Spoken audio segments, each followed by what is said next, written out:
นะโมตัสสะภะคะวะโตอะระหะโตสัมมาสัมพุทธัสสะนะโมตัสสะภะคะวะโตอะระหะโตสัมมาสัมพุทธัสสะนะโมตัสสะภะคะวะโตอะระหะโตสัมมาสัมพุทธัสสะอัตตหิอัตโนนาโถโกหินาโถปรโรสิยาอัตตหิสุทันเตนะนาทังละปฏิทุลลพันติติ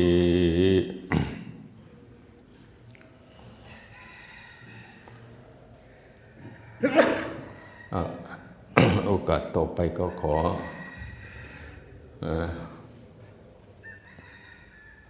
โอกาสจากพ่อแม่ครูบาอาจารย์นะในการที่ให้โอวาทซึ่งกันและกันวันนี้ก็เป็นวันที่พวกเราทั้งหลายมาร่วมกันนะมาร่วมกันแล้วก็ได้มาประพฤติปฏิบัติร่วมกันก็ถือว่าเป็นมงคลนะพระอาจารย์หนึ่งเขาเรียกพระพุทธเจ้าเป็นว่าดูก่อนภิกษุทั้งหลายพวกเธอทั้งหลายจงหาที่พึ่งเถิดเป็นว่าจงหาที่พึ่งด้วยตนเองเป็นว่าที่พึ่งก็คือที่พึ่งในที่นี้คือนาถกาลนธรรมเป็นว่าธรรมอันเป็นที่พึ่งของพวกเธอทั้งหลายเพิ่นว่าพวกเธอถ้าตั้งอยู่ในนาถกาลนธรรมเธอจะบำเพ็ญประโยชน์ให้สำเร็จทุกอย่างเพิ่นว่านาถกาลนธรรมคืออะไรข้อหนึ่งมันว่าพวกเธอทั้งหลายจงเป็นผู้รักษาศีลให้บริสุทธิ์เพิ่นว่ารักษาศีลถ้าเป็นโยมก็ศีลถ้าเป็นเณรก็ศีล10เป็นพระก็ศีล227ว่าศีลมันจะเป็นเครื่องกันกิเลสตัณหาของพวกเธอทั้งหลายไว้มันว่านั่นน่ะจะอยู่ด้วยกันเป็นสุขนั่นน่ะถ้าพวกเธอไม่มีศีลเธอจะเกิดทะเลาะวิวาทกันแล้วก็จะเกิดบำเพ็ญภาวนาได้ยากเพิ่นว่านั่นแหละเราก็ต้องมีศีลเหมือนกันเรามาบวชจะมีศีลนั่นแหละคนมีศีลเนี่ยคือมันเป็นที่พึ่งทางใจนะคนไม่มีศีลมันเดือดร้อนในภายหลังนั่นแหละเราอย่าไปทำผิดศีลผิดธรรมนะตั้งอยู่ในศีลของเราระลึกถึงศีลอยู่บ่อยๆตรวจดูเราศีลก็เราจะรักษากายจะไม่เอากายไปทำบาปทำกรรมอันใดทั้งสิ้นนั่นแหละถ้าเป็นภาษาอาบัติเขาก็เรียกว่ามันเป็นอาบัติมีกายเนี่ยก็อย่าเอากายไปทำบาปกับใครๆมีวาจาก็อย่าไปพูดเท็จอย่าไปพูดส่อเสียดอย่าไปพูดคำหยาบสำราญเพ้อเจ้อนะมีใจก็เจตนาดีนะนี่เขาว่ามีศีลมีใจก็มีเมตตาอารีเอื้อเฟื้อเผื่อแผ่ไปเนี่ยเขาเรียกว่ามีศีลในเบื้องต้นศีลนี่งามในเบื้องต้นนะต่อไปอีกให้เธอพบกัลยาณมิตรเพิ่นว่ากัลยาณมิตรคือคนปฏิบัติดีปฏิบัติชอบนี่ล่ะถ้าคบคนชั่วเราก็บำเพ็ญได้ยากนะเสวนาจะพาลานังเราจะไม่พบคนพาลบัณฑิตนันจะเสวนาเราจะคบหานักปราชญ์บัณฑิตนะคบหานักปราชญ์บัณฑิตเนี่ยมันทำให้เรามีความรู้บางคนก็ไปพบแต่คนชั่วรู้ว่าเขาไม่ดีแล้วก็แสวงหาคนชั่วไม่ค่อยได้ประพฤติปฏิบัตินะเสื่อมนะนั่นเสื่อมนะพุทธเจ้าเธออย่าไปคบคนชั่ว คนอยู่ในโลกมันก็มีทั้งคนดีคนชั่วนั่นแหละคบคนดีนี่มันจะมีประโยชน์ภาวนาก็ได้ไวเหมือนกับหลวงพ่อชาอย่างนี้ล่ะหรือครูบาอาจารย์คนที่เขาจะเก่งเห็นไหมคือหลวงพ่อชาไปแสวงหาความรู้กับอาจารย์องค์นั่นองค์นี้หลวงปู่มั่นหลวงปู่เสานั่นที่ไหนก็ตามพอได้คบกัลยาณมิตรท่านก็แนะนำสั่งสอนในทางที่ดีที่งามนะพาประพฤติปฏิบัตินั่นแหละกัลยาณมิตรนี่เขาพร้อมนะเขาปฏิบัติให้ดูเขาพูดให้ฟังปฏิบัติให้ดูนะเขาไม่ได้พูดเล่นเหมือนกับครูบาอาจารย์ที่ท่านดังๆโอ้ยท่านปฏิบัติให้ดูนะเดินจงกรมถ้าลูกศิษย์ยังไม่นอนกูก็ไม่นอนเลยทีแข่งกับลูกศิษย์เหมือนกับหลวงปู่เสาเขาว่านะหลวงปู่เสาแต่ก่อนไปอยู่ท่าโคมผมเคยได้ไปพักตุดงโยมเขาเล่าให้ฟังว่าโอ้ยท่านปฏิบัติพูดไม่เป็นดอกพูดไม่เก่งปฏิบัติให้ดูพูดให้ฟัง100 ครั้งไม่เท่าทำให้ดูครั้งหนึ่งอาจารย์ว่าไปเดินจงกรมแล้วเดินจงกรมแต่หัวค่ำมีพระองค์หนึ่งอวดดีหลวงพ่อเท่าๆนี่กูจะอยู่ให้เลยหลวงพ่อดูว่ามันจะแน่แค่ไหนว่าอาจารย์ว่าจุดเทียนเดินใครเดินมันลูกศิษย์เนี่ยนอนก่อนทุกทีองค์นั่นแผงฤทธิ์กูยังหนุ่มยังแน่นอยู่กูก็จะถ้ากูสู้หลวงพ่อไม่ได้กูจะยอมเลยกูจะยอมเขาลบนับถือไว้นะแผงฤทธิ์ไปแล้วก็นั่งเหนื่อยก็นั่งเดี๋ยวก็เดินเดี๋ยวก็นั่ง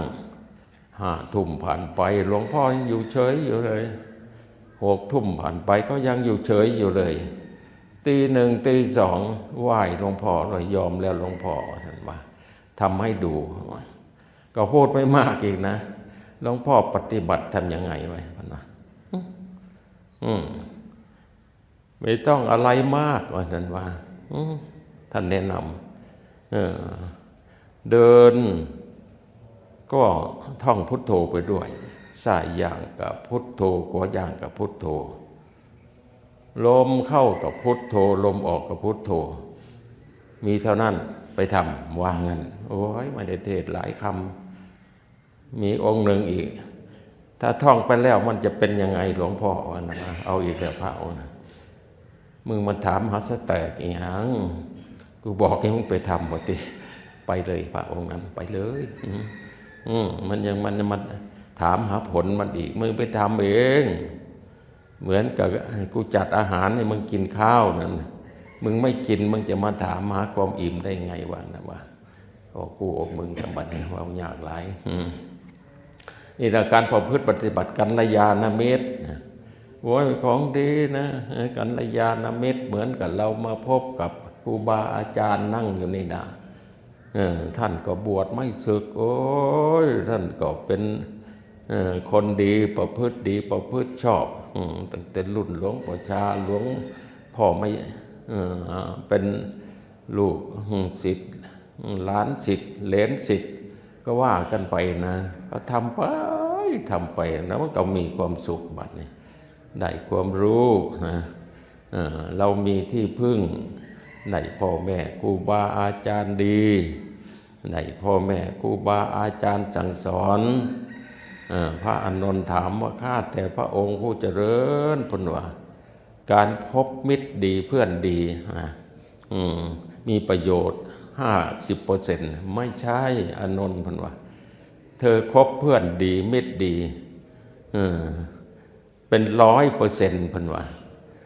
คนจะรู้จักให้ทานรักษาศีลจะเดินภาวนาฟังเทศน์มันก็เพราะเขาคบคนดีว่าซั่นว่ากัลยาณมิตรที่ดีประพฤติดีประพฤติชอบเหมือนกับเราเนี่ยละเนาะนั่นน่ะเราจะคบแต่คนดี คนไม่ดีก็อย่าไปทำตามเขาเหมือนกับคนทุกวันไปคบแต่คนชั่วนะเหมือนกับคนที่เขาเป็นบ้าเป็นบอเนี่ยไปคบตั้งแต่คนนักเลงนักเลงสุราบ้างนักเลงหญิงนักเลงชายนักเลงกันพนันคบคนชั่วเป็นมิตรเกียรติข้านทำการงานเลยเป็นคนเสียคนเสพคนพาลมันก็พาลไปหาผิดคบบัณฑิตมันก็พาไปหาผลคบคนชั่วพาตัวให้อับจนพันว่าจะคบคนก็คบแต่คนดีนั่นแหละคบไปแล้วก็ทำตามท่านด้วยนะต่อมาอีกท่านบอกว่านาถกรณะข้อที่สองข้อที่สามให้ได้ยินได้ฟังนะต้องเชื่อฟังทำด้วยได้ยินได้ฟังพหุสัจจะเป็นคนได้ยินได้ฟังมากเป็นคนศึกษาศีลศึกษาสมาธิศึกษาปัญญาไม่ใช่จะอยู่เฉยๆจะดีนะไปคบบัณฑิตก็ได้เขาเรียกว่าฟังธรรมของท่านบอกท่านสั่งท่านสอนเราก็ไปปฏิบัติพระพุทธเจ้าสั่งสอนอย่างไงเราก็ไปปฏิบัตินะไม่ปฏิบัติมันก็ไม่ได้เนี่ยถึงเราจะมีความรู้ได้ยินได้ฟังแล้วแต่เราไม่ได้เอาไปปฏิบัตินี่ก็แย่กันไปแล้วได้ยินได้ฟังศึกษาปริยัติปฏิบัติปฏิเวทนะให้เราเขาว่าเป็นที่พึ่งของเรานะไม่งั้นก็ไม่เป็นที่พึ่งเด้ต่อไปอีกเขาบอกโสจวัชตาข้อที่สี่เป็นคนว่าง่ายสอนง่ายพระเนรองค์ไหนก็ตามอยากเป็นคนเจริญนะเป็นคนว่าง่ายสอนง่ายเป็นคนแข็งไม่ได้นะเป็นคนแข็งกระด้างคนว่ายากสอนยากเนี่ยเขาเรียกว่าเป็นอปมงคลนะแม้แต่อยู่มงคลละสูตรก็เหมือนกันโสจวัชตาเป็นคนว่าง่ายสอนง่ายมีกายโสจวัชตาเป็นคนว่าง่ายมีกายก็หัดอ่อนน้อมอย่าเป็นคนทำกายเหมือนนักเลงนะมีกายก็อ่อนน้อมหัดอ่อนน้อมถ่อมตนแก่ครูบาอาจารย์อ่อมน้อมถ่อมตนกับเพื่อนภิกษุสามเณรทั้งหลายอย่าเป็นคนแข็งกระด้างต่อกันนะอ่อนน้อมถ่อมตนแล้วก็ไม่ได้ทะเลาะวิวาทกันนะคนแข็งกระด้างมันชอบทะเลาะกันพูดกันก็ไม่รู้เรื่องเลยถ้าบอกกันมันไม่ต้องมาบอกมันไม่ต้องบอกคนหลงคนโตแล้วนะบางคนคิดไปอย่างนั้นล่ะกายก็ไม่ได้อ่อนไม่ได้อ่อนน้อมถ่อมตัวอะไรมีกายก็แข็งกระด้างพูดจาก็หยาบคายมีจิตใจก็แข็งกระด้างมีใจก็โหดร้ายมีกายก็แข็งกระด้างไม่เจริญนะครูบาอาจารย์ก็สอนเห็นไหมสมัยหลวงปู่อยู่ด้วยกันมากๆแต่เขาอยู่ด้วยกันนะเคารพกันดีเนาะอาจารย์สุบินเนาะนั่นแหละอ่อนน้อมถ่อมตัวต่อกันแล้วใจดีต่อกันนะแม้แต่บอกกันก็ไม่โกรธนะอย่าโกรธกันสอนกันได้โอ้ยดีแล้วท่านสอนผมท่านบอกผมอาศัยกันนะถ้าสมมติว่าคนหนึ่งไม่ดีท่านทำไมถึงทำอย่างนี้โอ้ยขอบคุณครับที่มีเมตตาอารีต่อผมว่าเก่าสั่งสอนผมจะไม่ทำอีกต่อไปว่างั้นนะ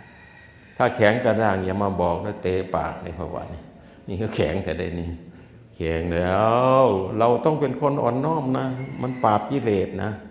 มีกายก็ให้อ่อนน้อมถ่อมตัวใส่ครูบาอาจารย์อ่อนน้อมถ่อมตัวใส่แก่ภิกษุด้วยกันนั่นแหละไม่เป็นคนแข็งกระด้างพูดกันก็พูดแต่ภาษาดีๆนั่นแหละเป็นภาษาธรรมะ พูดแต่คำจริงพูดแต่คำอ่อนหวานพูดแต่คำสมานสามัคคีพูดให้มีประโยชน์พูดด้วยเมตตาอารีต่อกันมันอยู่สงบเลยสอนกันได้นะบอกกันได้เตือนกันได้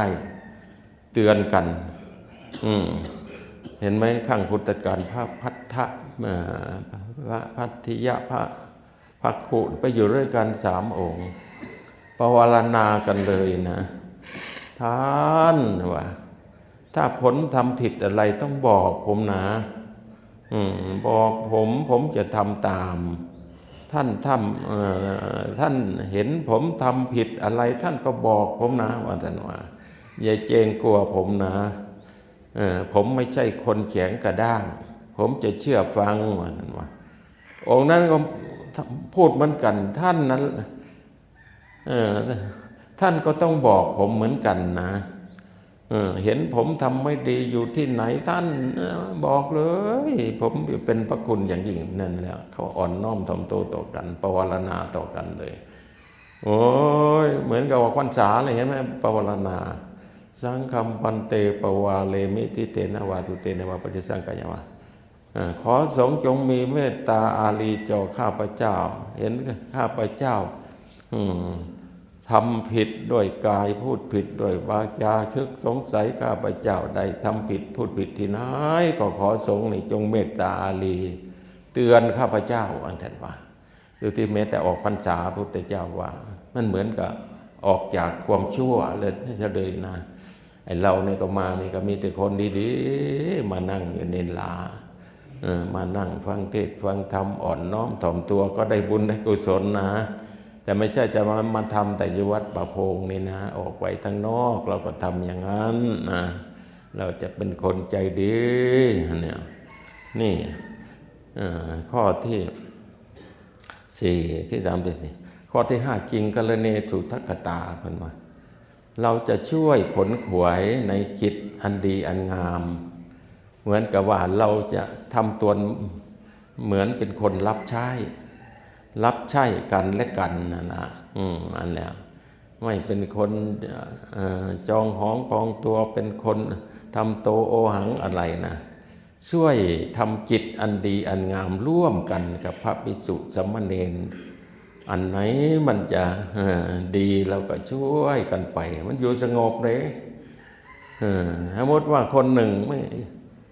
ไม่ท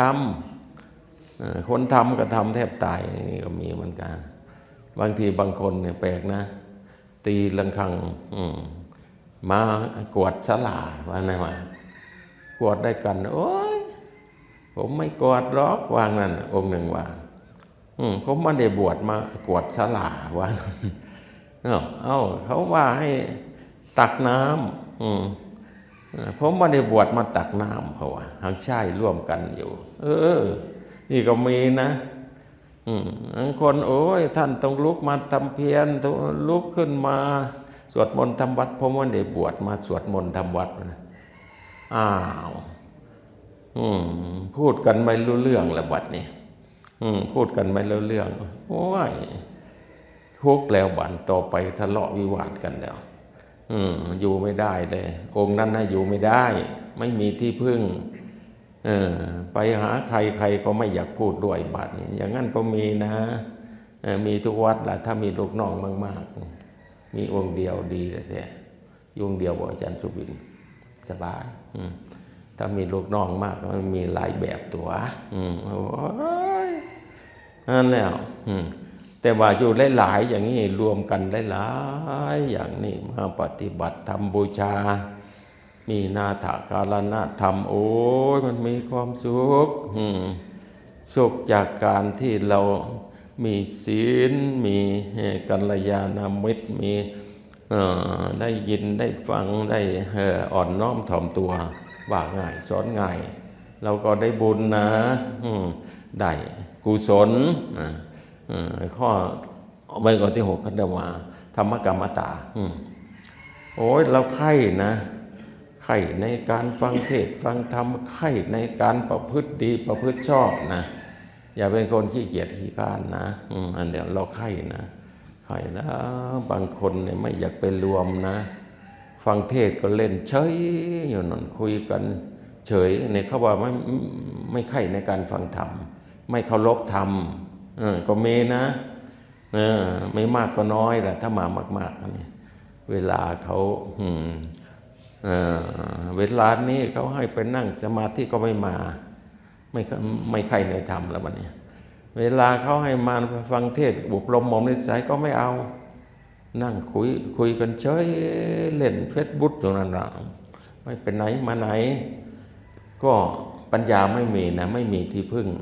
มาเฉยๆไม่มีนาถกรณธรรมที่เป็นที่พึ่งก็ไม่มีนี่ข้อที่6ข้อที่7ก็ว่าให้เป็นคนมีความเพียรเรามาอย่างนี้ต้องมีความเพียรนะความเพียรท่านว่าให้เดินจงกรมก็เดินท่านพานั่งก็นั่งมันจะทุกข์จะยากก็อดทนเอาความอดทนอยู่ที่ไหนความสำเร็จมันก็อยู่ที่นั่นความเพียรอยู่ที่ไหนความสำเร็จก็อยู่ที่นั่นเราก็ต้องทำแล้วเคารพในข้อวัดปฏิบัติเรามามากๆเนี่ยก็เคารพนะอย่าไปเล่นไปเที่ยวอย่าไปคุยกับญาติกับโยมมากนะให้อยู่เป็นปกติท่านว่าให้มานั่งสมาธิก็มา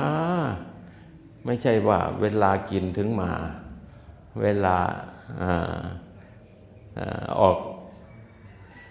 มานั่งสมาธิมาฟังเทศน์ฟังธรรมไม่มานะก็ไม่ได้นะมาเฉยๆมาไม่ได้ที่พึ่งที่อาศัยอะไรนะไม่เป็นที่ประทับใจเอาต้องให้เมนาถกรณธรรมนะข้อต่อไปท่านว่าให้เป็นคนมักน้อยสันโดษนะเราอยู่ที่ไหนก็ตามอย่าไปอยากมากมันเป็นทุกข์ให้เป็น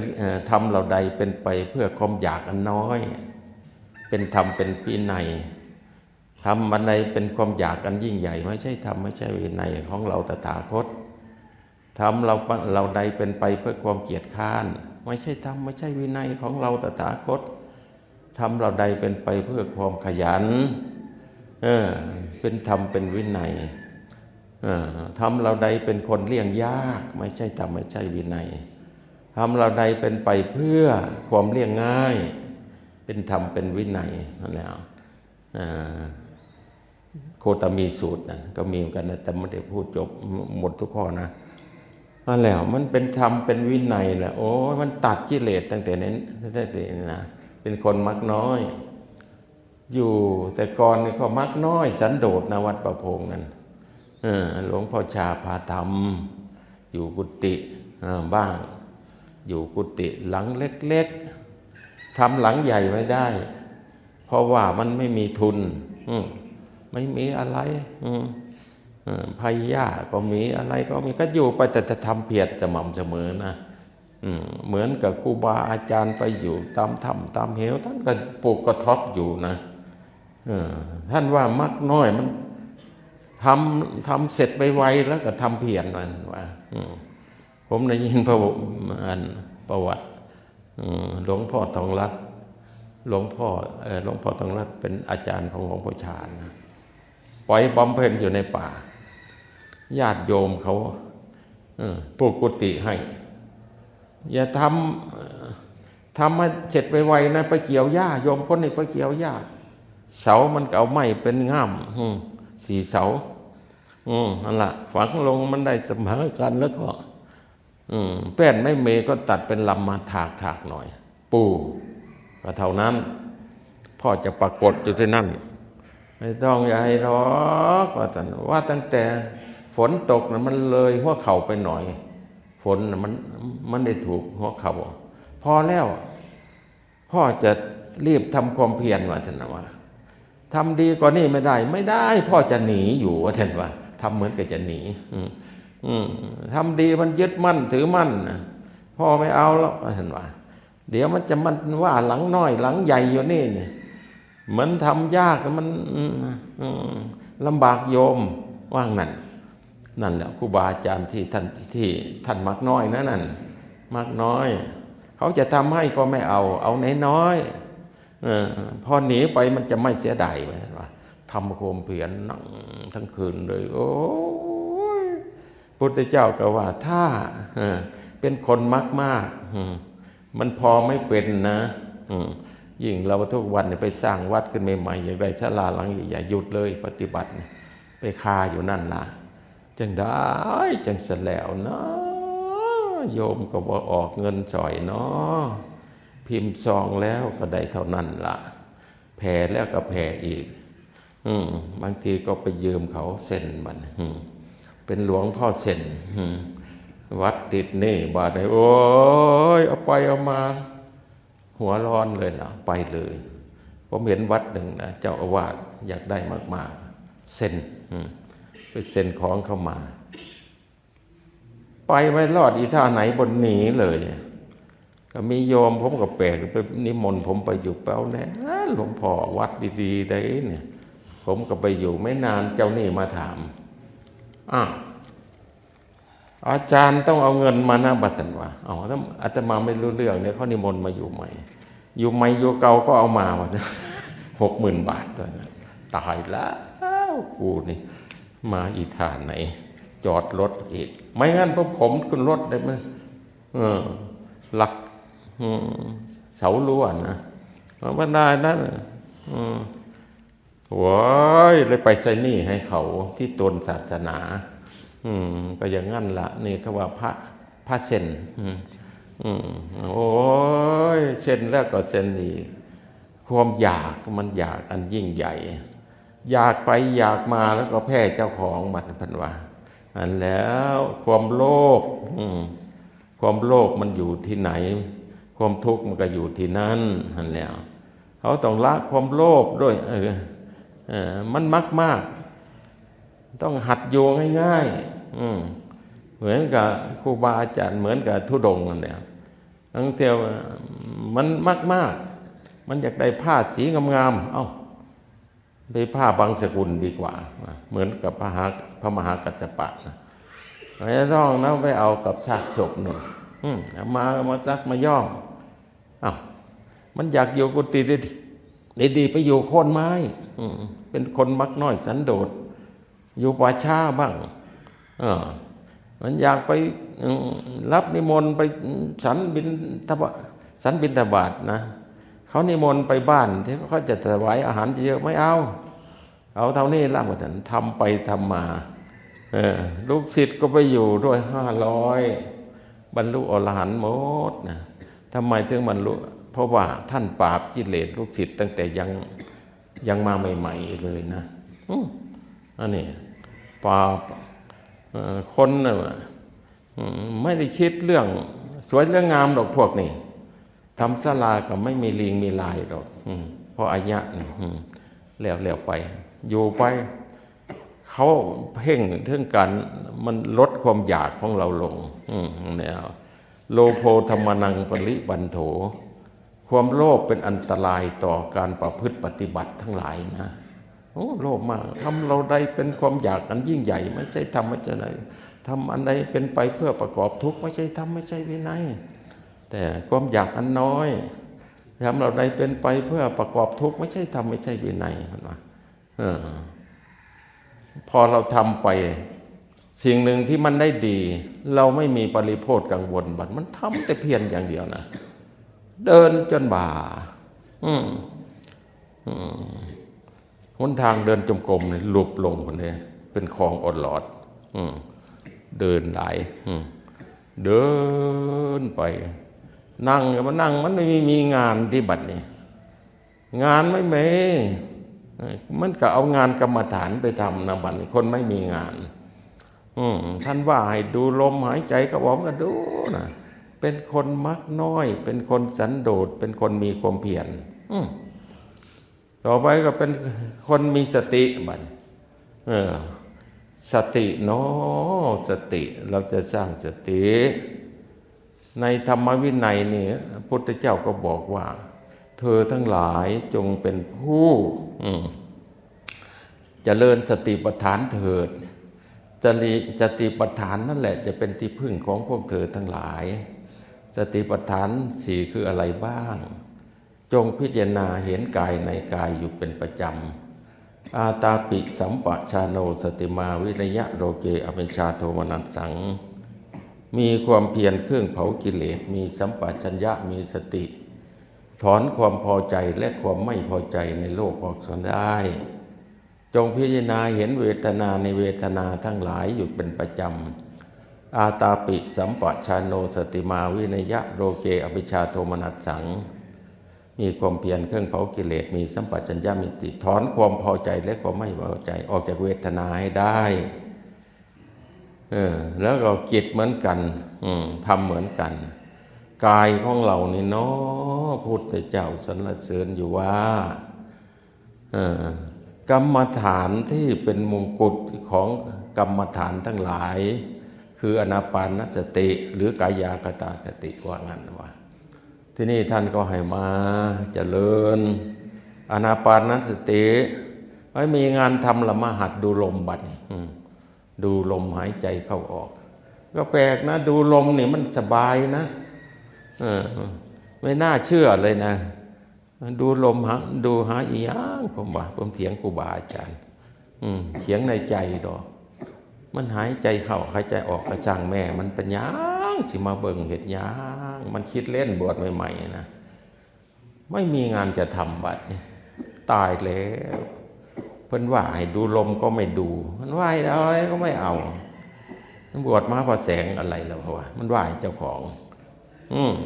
นั่งอยู่เฉยๆมันจะได้อะไรก็ทำดูที่บัดนี้เพิ่นว่าอรัญญกัตโตวาไปอยู่ป่าก็ตามอยู่โคนไม้ก็ตามอยู่เรือนว่างก็ตาม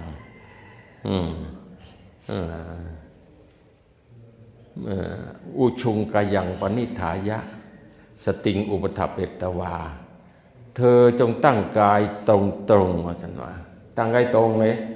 อย่าไปนั่งก้มเลยมันไม่เห็นลมนั่งเที่ยง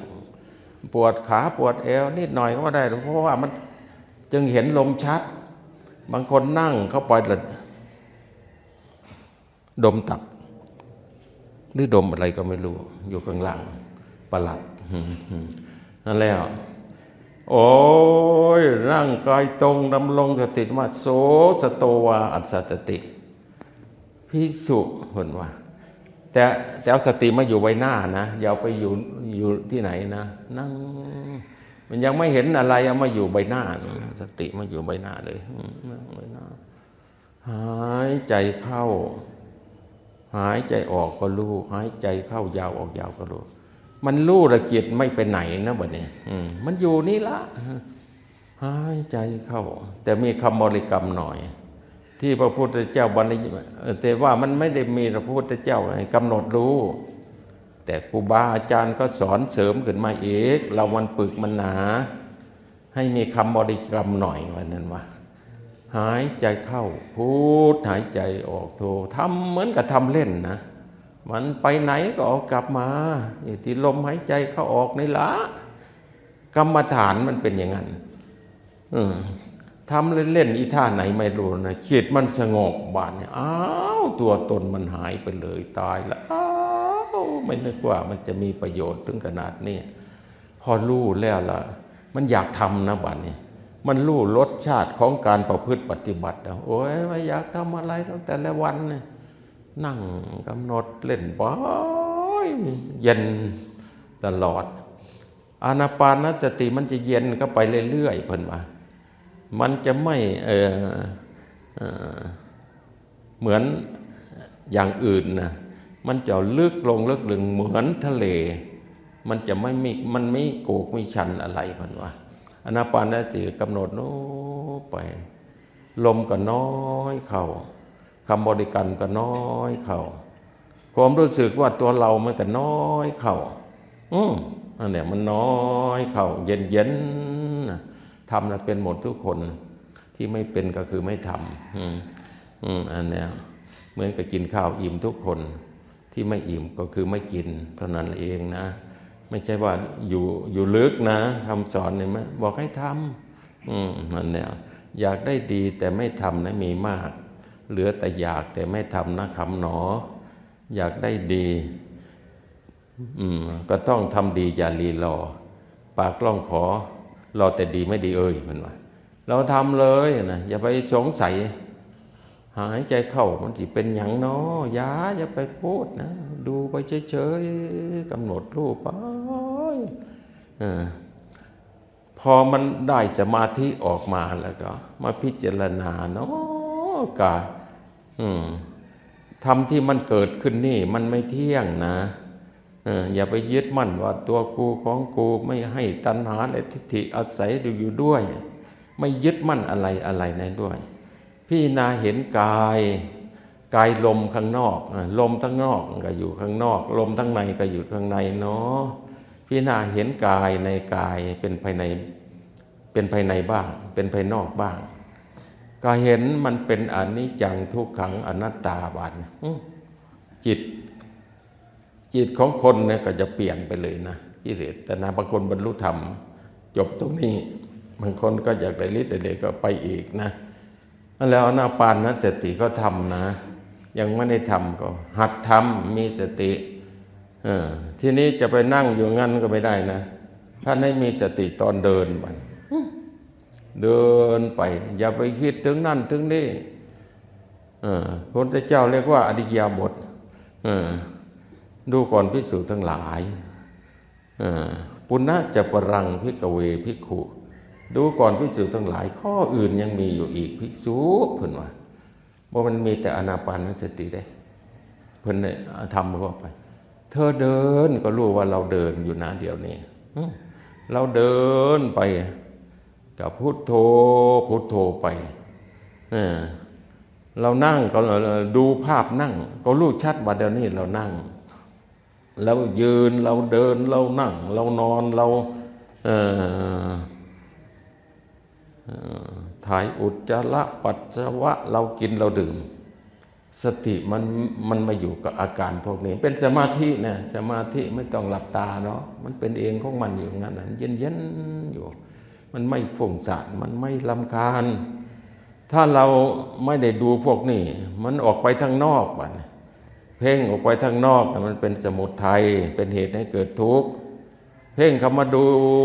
เจ้าของมันโอ้ยมันเป็นความดับแห่งทุกข์บัดนี้พระพุทธเจ้าว่าดูก่อนภิกษุทั้งหลายสมาธิเกิดขึ้นจากการเดินจงกรมมีอานิสงส์5 1สมาธิจะตั้งได้อยู่นานเพิ่นว่าอยู่นานอดทนต่อการทำความเพียรอดทนต่อการเดินทางไกลสมาธิเนี่ยมันจะตั้งอยู่ของมันเพราะว่าจิตไม่ไปไหนเลยบักนั่งเฉยๆคิดถึงนั่นถึงนี่เดี๋ยวก็คิดถึงเบื้องหลังข้างอดีตคิดถึงอนาคตบ้างปัจจุบันไม่ดูเพิ่นว่าอติตังนานวาขเมยานปฏิกังเขอนาคตังบุคคลไม่ควรตามคิดถึงสิ่งที่ล่วงไปแล้วด้วยอะไรมันว่าและไม่พึ่งพระวงศ์ถึงสิ่งที่ยังไม่มาถึงปัญจุปนันทะโยธรรมังตถะวิปัสสติอสังหิลังอสังกุปปังตังวิธามโนหเยผู้ใดเห็นธรรมเกิดขึ้นในเฉพาะนั้น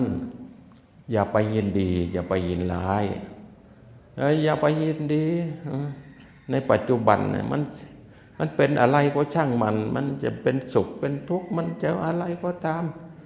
เราถอนความพอใจได้ความไม่พอใจขั้นยินดีมันก็พอใจ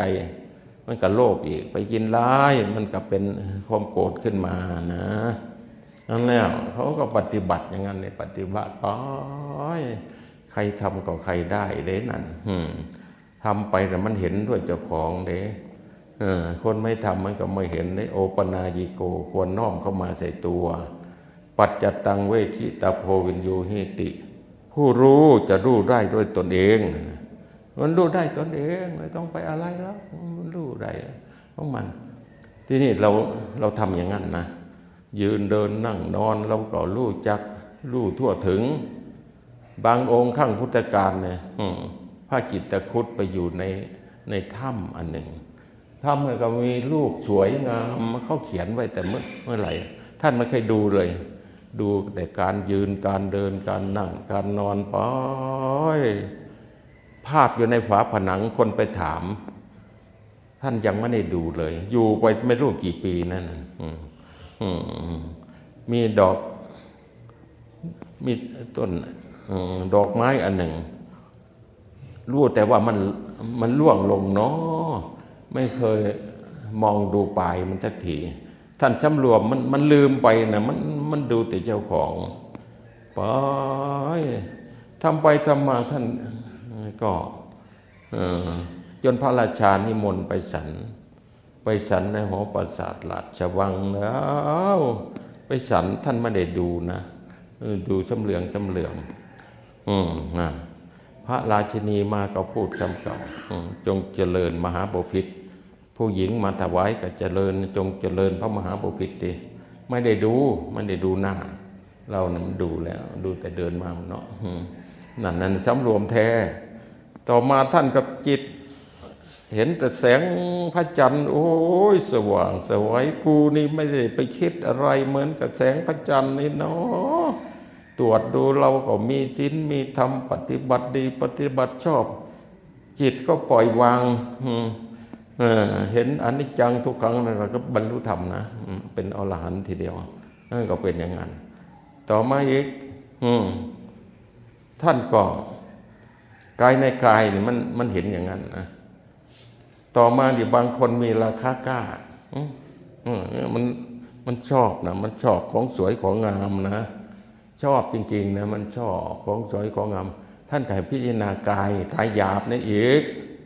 กายหยาบของเราเนี่ยอิมัตสมิงกายเยมีอยู่ในกายนี่กายของเราเนี่ยนะดูนะกายนะกายของเราเนี่ยก็มีอยู่ในกายเกสาโลมานากาทันตาตะโยมีแต่ของไม่สะอาดนะบางคนเห็นผู้หญิงไม่ได้นะนั่นรักเขาจะล่มจะตายจนได้สึกไปเป็นลูกเขยเขาบนนั้นบางทีเจ้าอาวาสแท้ๆอยู่ดีๆความคุ้นเคยไปเป็นลูกเขยไม่ออกคำเลยวันวิสาสาปรมายาติความคุ้นเคยเป็นญาติอย่างยิ่งแปลใหม่ตัวความคุ้นเคยเป็นลูกเขยไม่ออกคำบัดนักกว่าเก่าญาติ100%เลยมีลูกมีหลานออกมานั่นแหละให้พิจารณาเห็นกายอันนั่งอยู่เป็นนิจเพิ่นว่ากายของเรานี่มีแต่ของสกปรกของตกออกจากร่างกายไม่มีใครยึดมั่นถือมั่นเลยอุจจาระปัสสาวะให้ปล่อยวางเหมือนกับว่าเราถ่ายอุจจาระออกเราเสียดายไหมไม่เสียดายปัสสาวะเราเยี่ยวออกแล้วคิดเสียดายไหมไม่เสียดายให้เห็นร่างกายเราไม่เสียดายร่างกายมันมีแต่ของบูดของเน่าอยู่ในร่างกายเรานี่หลวงพ่อชาท่านว่ามันจะไปรักเขาได้ยังไงมันมีแต่ของไม่สะอาดมันควรนั่งดูตัวเองทั้งวันทั้งคืนนั่นมันไม่ดูแม่มันเว้ยเห็นว่าดูแต่ลูกสาวมันก็ดูแต่ลูกสาวแล้วมันงามกว่าแม่มันเราคิดนะมันอันเดียวกันเพิ่นว่ามันมีแต่มันของสกปรกเดี๋ยวเข้าเดี๋ยวออกกินก็ไปเดี๋ยวอาหารจะดีขนาดไหนเดี๋ยวออกมามันก็กลายเป็นขี้เป็นเยี่ยวไปแล้วก็ไม่เสียดายถ้าเราเห็นร่างกายเนี่ยเป็นถุงอุจจาระเคลื่อนที่เราก็ไม่ชอบเนี่ย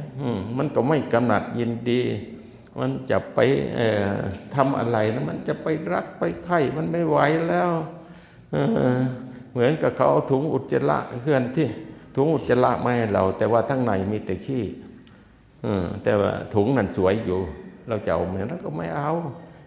แต่บางคนมันติดในร่างกายอย่างนี้ก็หนักเหมือนกันนะเราพิจารณาโอ้ยไม่ไหวแล้วก่อนนะพิจารณาตัวนี้มันเป็นอย่างนั้นบางคนก็โทสะจัดพุทธเจ้าคนว่าเธอจงเอาชนะความโกรธโดยการแผ่เมตตาหัดแผ่เมตตาบัดเนี่ยไปโกรธไม่ไหวหรอกโกรธคือโง่โมโหคือบ้าเราจะไม่โกรธมันจะไม่โง่ไม่บ้าหัดคิดจะให้คนอื่นอยู่เป็นทุกข์สุขถ้ามีทุกข์ขอให้พ้นจากทุกข์ถ้ามีเวรขอให้พ้นจากเวรค คนที่เราโกรธนั่นแหละขอให้มันอยู่เป็นสุขฆ่ากิเลสเลยทีเดียวตัวอะไรหรอกมึงไปโกรธเขาทำไมปรารถนาดีต่อคนอื่นที่จะให้เขาขอให้ข้าพระเจ้านี่จงอยู่เป็นสุขคนในโลกนี่เขาก็ปรารถนาสุขเขาก็ขอให้สุขเหมือนกันถ้าพระเจ้าขอให้พ้นจากทุกข์สัตว์ทั้งหลายทั้งปวงก็ขอให้พ้นจากทุกข์เหมือนกันสัตว์ทั้งหลายทั้งปวงมีเวรมีข้าพระเจ้าไม่อยากมีเวรมีกรรมขอให้สัตว์ทั้งหลายทั้งปวงจงอย่ามีเวรมีกรรมซึ่งกันและกันเลยขอให้สัตว์ทั้งหลายทั้งขอให้ข้าพระเจ้าจงมีสุขกายสุขใจเถิดสัตว์ทั้งหลายทั้งปวงเป็นผู้หญิงผู้ใหญ่ผู้ชายสัตว์เล็กสัตว์น้อย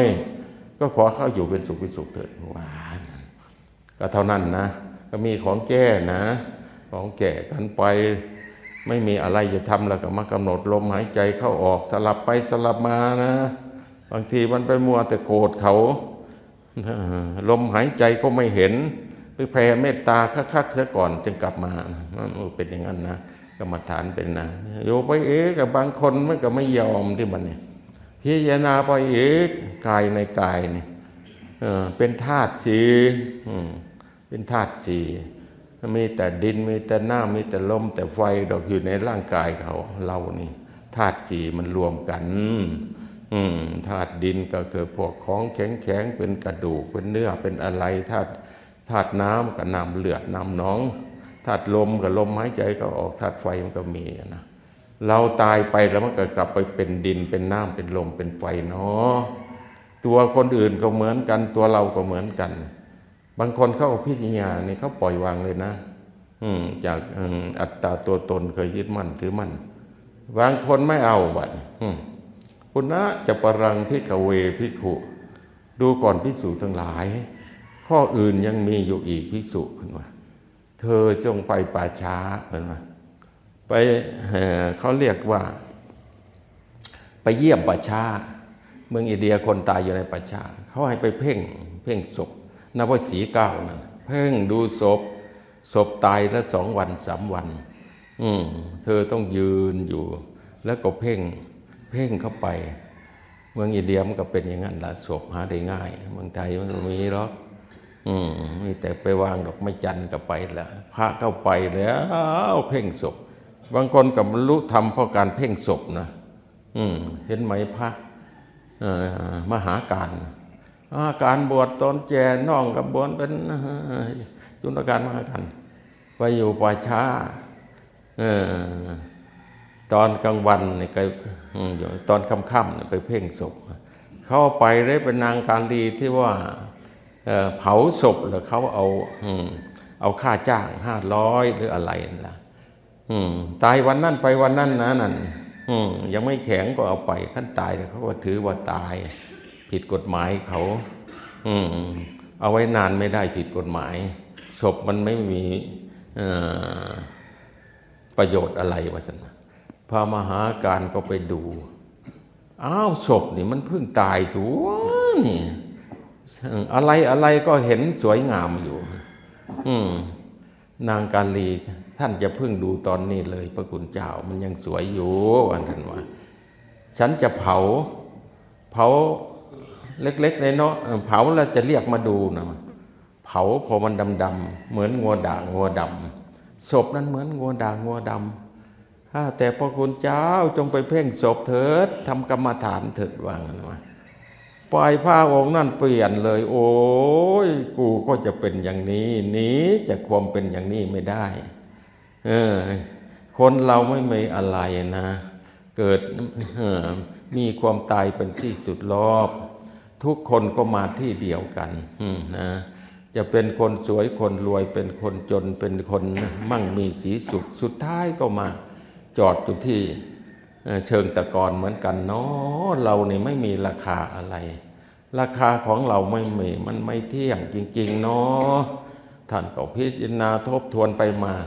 บรรลุได้เพราะอย่างนั้นก็มีนะบางคนก็ไปดูซากศพ9 อย่างนะแต่พูดมันก็ยาวนะเดี๋ยวอาจารย์สุบินจะบอกให้เลิกอีกยังไม่ถึงก็อย่าบอกเด้เคยตัวนะพูดเล่นในสาระไป แต่บางคนนี่ก็มาดูเวทนานะบัดจงเห็นเวทนาในเวทนาทั้งหลายอยู่เป็นประจำอาตาปิสัมปชัญโนสติมาเวทนาเนี่ยมันมีสุขมีทุกข์ไม่สุขไม่ทุกข์เราก็ดูนะอย่าดูจิตกำหนดลงไปที่เวทนานั่นแหละเนาะบางทีเรานั่งมันปวดขานะเหมือนกับหลวงพ่อชาท่านพาทำนะเราไม่ชอบเลยนะพานั่งนานๆบางทีนั่ง2 ชั่วโมงก็มีเหื่อไหลไขย้อยนั่งดูทุกข์บัดโอ้ยทุกข์แต่มันเป็นอย่างนี้ตัวถ้าจะลุกไปก็อายครูบาอาจารย์มึงเอาทีนั่งไปนั่งมาทนไปทนมาบัดเนี่ยต่อไปเย็นเลยบัดเอาเวทนามันหายไปไหนวะเกือบมันกูไปว่านั่นว่านั่งไปนั่งมาหมดอีไรตายอยากมึงอยากปวดไปกูเป็นแต่ผู้รู้กูดูไปเฉยๆหรือวะปวดก็สักแต่ว่าปวดดิวะคนอื่นนั่งได้กูก็นั่งได้นี่แหละเขาให้คบเพื่อนเป็นอย่างนี้ล่ะนั่งคนเดียวโอ้ยปวดขาเนี่ยมันจะเป็นเน็บชาไปแล้วไปขี่ไปเหี่ยวแล้วมันเป็นงั้นนะทนไปเขาดูไปดูมาเวทนานะมันเดือดผู้รู้กับเวทนามคนละอันนะมันออกจากกันเลยบัดมึงจะปวดไปกูก็จะเป็นแต่ผู้ดูตัวปวดมันเป็นตัวยังไงมันจะหายไปยังไงวะนะดูไปดูมาเวทนาก็สักแต่ว่าเวทนากูไม่ยินดียินร้ายนี่ก็อันหนึ่งนะก็พูดไปเยอะๆเพื่อให้ดูเวทนาจงถอนความพอใจและความไม่พอใจจากออกเวทนาสุขทุกข์ทั้งหลายให้ได้นะต่อไปก็ดูจิตนะบัดนี้จิตของคนนี่โอ้จิตมันบางทีมันก็เกิดราคะบางทีมันก็เกิดโทสะบางทีมันก็เกิดโมหะบางทีมันก็เกิดฟุ้งซ่านรำคาญเป็นสมาธิหรือไม่เป็นสมาธิมีอยู่จิตนั่นจิตมันคิดอย่างของมันอย่างนั้นแต่ว่าจิตมันเกิดขึ้นเราก็กำหนดรู้เฉยๆมันเกิดโทสะก็ให้มันเกิดไปกูไม่ปรุงไม่แต่งมันเกิดไม่พอใจก็รู้ว่ามันไม่พอใจแล้วก็ดูไปแล้วมันหายเองนะไม่ต้องไปละไปถอนอะไรหรอกเป็นแต่ผู้รู้ผู้ดูผู้เบิกบานเฉยๆรู้ไปอะไรมันจิตมันเกิดโทสะมันเกิดความรักความใคร่ก็สักแต่ว่าจิตมันคิดไปเฉยๆเราไม่ไปตามมันก็ดับนะก็ดับนะนั่นแหละว่าเห็นจิตในจิตพูดโดยย่อต่อไปธรรมในธรรมทั้งหลายก็มีขันธ์ห้ามีอายตนะก่อนเดียวกันนะเห็นกายเห็นธรรมในธรรมมักมีองค์แปดก็เป็นเห็นธรรมในธรรมพูดไปก็อาจจะยาวเนาะเราก็ไปประพฤติปฏิบัตินะให้อาวาสนี่แล้วทำไม่หมดหรอกดีไม่ดีไม่ทำเลยล่ะผู้เทศก็เทศไปผู้ฟังก็ฟังไปไม่ได้เอาไปปฏิบัติเนี่ยมันก็ไม่มีที่พึ่งนะมันเป็นที่พึ่งของเรานะเราทำเราได้นะเรามาปฏิบัติบูชาเนี่ยเราก็มาประพฤติดีเราบูชาธรรมนี่แหละปฏิบัติธรรมบูชาธรรมเราได้ธรรมเราก็จะเอาธรรมนี่ไปเผยแผ่อีกทีหนึ่งนะวันนี้ผมกับคนจะเห็นสมควรแก่เวลาละลาเอาท้ายที่สุดเนี่ยแต่ผมก็ขอให้พวกท่านทั้งหลายจงเอาไปประพฤติปฏิบัตินะเพื่อจะยกตนออกจากทุกข์เพื่อจะสูงสู่กันไปศาลกล่าวคือพระนิพพานในอนาคตการในไกลนี้เถิดหันธรรมยังโอวาทกถาสาธุกรังพนามาเสสาธุสาธุ